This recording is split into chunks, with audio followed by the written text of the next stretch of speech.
મહેસાણા શહેરના મોઢેરા ચોકડીથી મોઢેરા રોડ ઉપર બની રહેલા નવા આ આઇકોનિક રોડની ડિઝાઇન અત્યારે વિવાદના કેન્દ્રમાં છે. આ રોડની ડિઝાઇનને કારણે ભવિષ્યમાં ગંભીર ટ્રાફિક જામ અને અકસ્માતોની ભીતિ સેવાઈ રહી હોવાથી રજૂઆત સાથે મહેસાણા શહેર કોંગ્રેસ સમિતિના પ્રમુખ જયદીપસિંહ ડાભીએ મ્યુનિસિપલ કમિશનરને પત્ર લખી તીખા સવાલો કર્યા છે. રોડ સાંકડો કરી ફૂટપાથ પહોળી કરવાનો તર્ક શું? પત્રમાં જણાવ્યા અનુસાર મહેસાણાના આ આઇકોનિક રોડ પર ફૂટપાથનું નવીનીકરણ કરવામાં આવી રહ્યું છે, પરંતુ તેમાં રોડને સાંકડો કરી ફૂટપાથને 40થી 50% જેટલી પહોળી કરી દેવામાં આવી છે. જનતામાં એવો સવાલ ઉઠી રહ્યો છે કે શું આ ફૂટપાથ માત્ર દબાણો કરવા માટે બનાવવામાં આવી રહી હશે? જો રોડ સાંકડો થશે તો વાહનોની અવરજવર કેવી રીતે શક્ય બનશે? ટ્રાફિકની ગંભીર સમસ્યાની ચેતવણી આ વિસ્તાર કે મહત્વનો છે તે અંગે પત્રમાં ખાસ મુદ્દાઓ ટાંકવામાં આવ્યા છે. જિલ્લાની બે મુખ્ય જીઆઈડીસી અને ગંજ બજારમાં ભારે માલવાહક વાહનો આજ રોડ પરથી પસાર થાય છે. મારુતિ પ્લાન્ટ અને અન્ય વિવિધ કંપનીઓમાં જતા કામદારો અને વાહનો માટે આ મુખ્ય માર્ગ છે. આ માર્ગ પર અનેક પાર્ટી પ્લોટ આવેલા છે. લગ્નસરા કે અન્ય પ્રસંગોએ ટ્રાફિકનું ભારણ અનેક ગણું વધી જાય છે. તંત્રની કામગીરી સામે રોષ છે. જયદીપસિંહ ડાભીએ પત્રમાં આકરા પ્રહારો કરતા જણાવ્યું કે વારંવાર સૂચનો કરવા છતાં તંત્રના પેટનું પાણી નથી હલતું. લોકશાહીમાં પ્રજાનો મત સર્વોપરી હોવો જોઈએ અને વિકાસના કાર્યો લોકોની સુવિધાને ધ્યાનમાં રાખીને કરવા જોઈએ, નહીં કે તેમની મુશ્કેલીમાં વધારો કરવા માટે. જો આ ડિઝાઇનમાં સુધારો કરવામાં નહીં આવે તો આવનારા સમયમાં આ રોડ મહેસાણાની જનતા માટે આશીર્વાદને બદલે અભિશાપ સાબિત થઈ શકે છે તેવી ભીતિ પણ વ્યક્ત કરવામાં આવી છે. જે નિર્દોષ લોકો હતા એમના દબાણ તોડી દીધા અને જે સરકારમાં બાજી શકે એવા હતા એમના દબાણ તોડ્યા નથી. તો પહેલી તો માગણી અમારી એવી છે કે ભાઈ કામ બંધ કરી અને બંને બાજુનો રોડ કમ્પ્લીટ તોડવામાં આવે અને બંને બાજુનો જે ધારાધોરણ મુજબ હોય એ પહોળો કરવામાં આવે, એના પછી જ એનો વિકાસ કરવામાં આવે એવી અમારી ખાસ માગણી છે. આ વસ્તુ મિટિંગની વાત થઈ, ચર્ચા થઈ જે રોડ રસ્તાની મહાનગરપાલિકા, તો તમારો આમ આદમી પાર્ટી દ્વારા શું સમર્થન છે?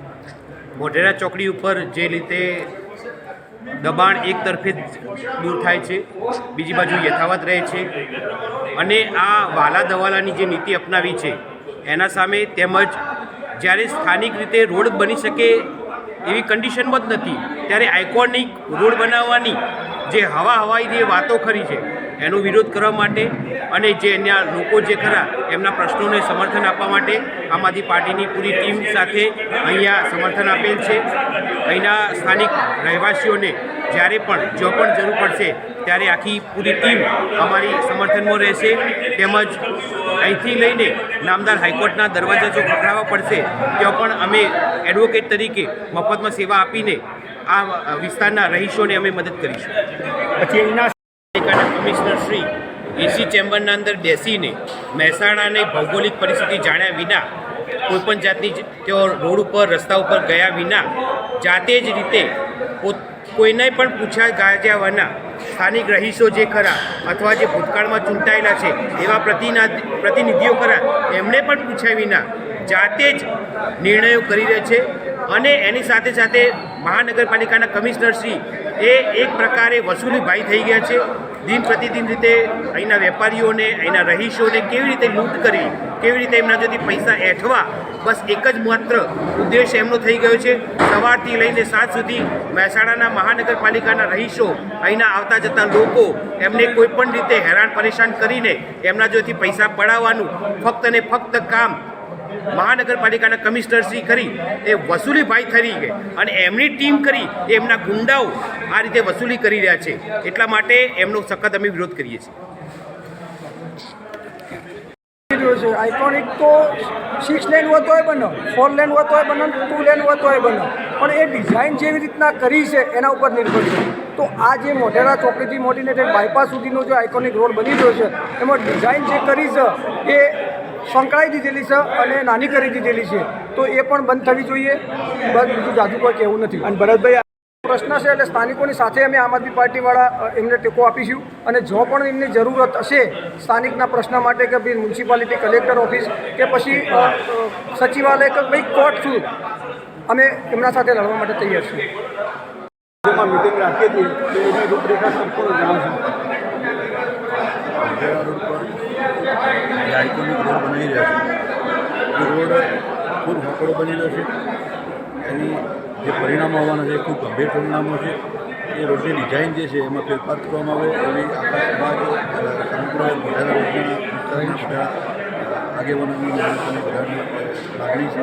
કાલે કમિશનરને આવેદનપત્ર આપવા માટે પણ અહીંથી રેલીના સ્વરૂપે 11 વાગે અહીંથી જવાના છીએ અને બીજા પણ ખૂબ બધા સળગતા પ્રશ્નો છે વિસ્તારના, એ બાબતે પણ કાલે રજૂઆત કરવાના છે.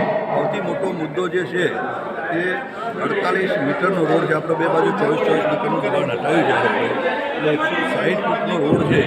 એ રોડ માત્ર 50 ફૂટનો કે 40 ફૂટનો આ લોકો બનાવવાના છે, બે બાજુ 20 કે 25 ફૂટ.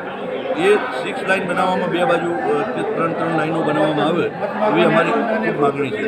જે પાર્કિંગની રાખીએ છીએ જે આ બાજુ રોડ બાજુ, એ પાર્કિંગ પાછળની સાઈડમાં લઈ જાય તો આ સમસ્યા હલ થઈ શકે એમ છે. તો કાલે આ બાબતે કમિશનર સાહેબને રજૂઆત કરવાના છે અને ખૂબ તાદાદમાં નીલકંઠ મહાદેવે આખા વિસ્તારના માણસો ભેગા થયા છે. ખૂબ ઉગ્ર બધાની રજૂઆત હતી. એ રજૂઆતને ધ્યાને લઈ અને આના ઉપર પુનઃ વિચારણા કરે અને ડિઝાઇનમાં ફેરફાર કરે એવી અમારી ઘણી માગણી છે. ધન્યવાદ. પછી આપણી સમક્ષ